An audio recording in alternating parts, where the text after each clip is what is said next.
Good morning, everyone. This is John with Gun.Deals. Today, we are hopefully for the final time going to be talking about the big, beautiful bill, the HPA, and the short act that kind of sort of passed and is now written into law. But before we get into that, go ahead and like, share, and subscribe, and go ahead and comment your favorite voluptuous omnibus bill in the comments down below. As of yesterday, Trump did sign the Triple B into law, meaning that the HPA and Short Act, though in their more neutered format, are now the law of the land, well, at least as soon as January 1 of 2026. Just to quickly get you up to speed, what actually passed within the Triple B is simply the removal of the tax element of the tax stamp, though there is still a $0 tax stamp because the items are still attached to the NFA. So the price went from $200 for your SBR, SBS, AOW, or suppressor down to $0. So now you have a free tax stamp, a taxless tax stamp, purely just for registration purposes, I imagine. Now, I know most people have been very down and quote-unquote black-pilled about this situation simply by what we could have had the Senate just done its job, had they overruled the parliamentarian, all of that sort of stuff that they could have done. However, if they actually did what we wanted them to do, then they wouldn't be the US government, then would they? But we're going to bypass all of that blackpilling, whether real or cringe, and get to the meat of the matter, which is simply put that we got the biggest win against the NFA since its inception in 1934, because it's the only win against the NFA since 1934. And the slight silver lining in this small win is that it may very well lead to a bigger win down the road. For instance, FPC, GOA, and several other organizations have already filed lawsuits challenging the NFA on its tax basis because there is no tax, therefore there shouldn't be a reason for its existence. So this may lead to good things in the future, but if we just stick to the here and now, or January 1st of 2026, what is this actually going to do? As we kind of stated before, you still have the registration process, you still have your fingerprinting, all of the enhanced background checks that go along with a NFA registered item. However, the tax has gone down to $0. So it is essentially a cost reduction, though still the biggest part that people actually don't want to deal with, which was the NFA in the first place, that's all still there.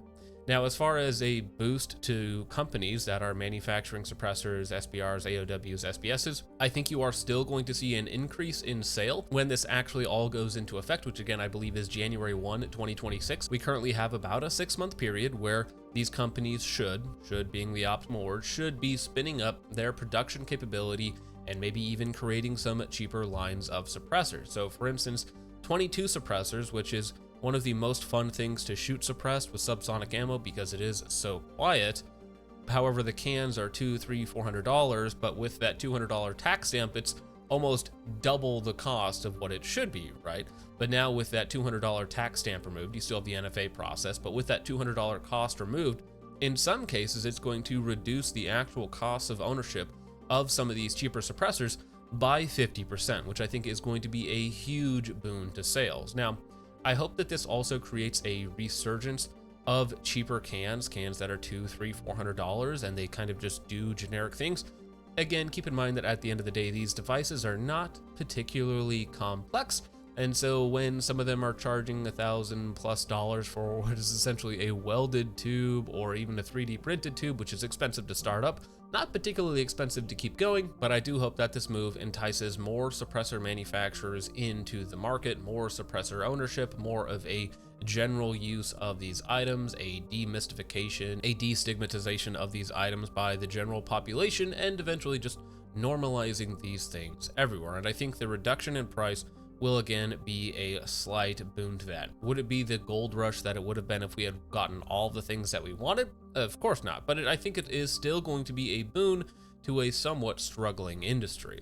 Now, it's going to be much the same story for your SBRs, SBSs, and AOWs. What used to be a really annoying $200 tax stamp on top of whatever sort of firearm that you wanted to get, PDW or whatnot, that are usually already kind of expensive, well, now it's just free. So even if you're getting a factory SBR, you don't have to add that tax on top. You just have to have that annoying waiting period, the fingerprints, and all the other atrocities that come along with the NFA. And in the somewhat strange combination of the 2 tax stamp guns where you have a suppressed SBR or whatnot, well, now you're losing $400 of cost from that item, which should again entice more buyers into the market and hopefully entice more sellers, more competition, all sorts of good stuff like that. Personally, I hope that we see a new swath of firearms enter the market that are like the MP7, like the P90, these very small, interesting form factor guns that used to be hidden behind a $200 tax stamp that people didn't want to add on to, in some cases, already very expensive firearm, or even in the case of an inexpensive firearm where it's a very large portion of its cost.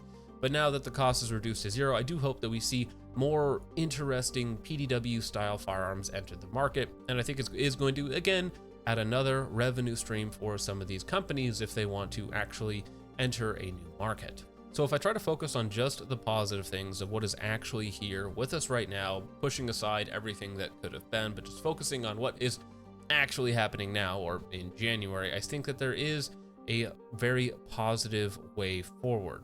I think that the proliferation of these items could lead to a better argument for common use, more normalized in public life, more revenue streams for a struggling market, and a reduced tax burden on the American purchaser, which any way that you shake that, that is a win. That is a good thing. Whether you were never going to buy an NFA item or if you were planning on buying an NFA item, removing that tax burden from the American individual, the American buyer, I think that is by and large a good thing that we can all agree on. And of course, we can debate the veracity of these other cases moving forward and what effects they may or may not have on the NFA. But what's more than just baseless conjecture is that in 2026, we are most certainly going to be seeing a new swath of suppressors and suppressor companies, and hopefully more interesting types of firearms entering the marketplace, which should hopefully be good for Americans and good for American companies as well. So with all that out of the way, gentlemen, let me know what you think of the Triple B, the HPA, and the Short Act finally being done, and hopefully never talking about it again. And hopefully someday this will just be a fun memory of looking back to when we worried about things like the NFA.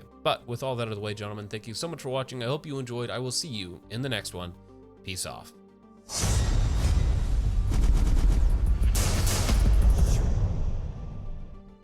So now that the $0 NFA tax stamp is in the bill and was protected by the Byrd Rule, it has become law.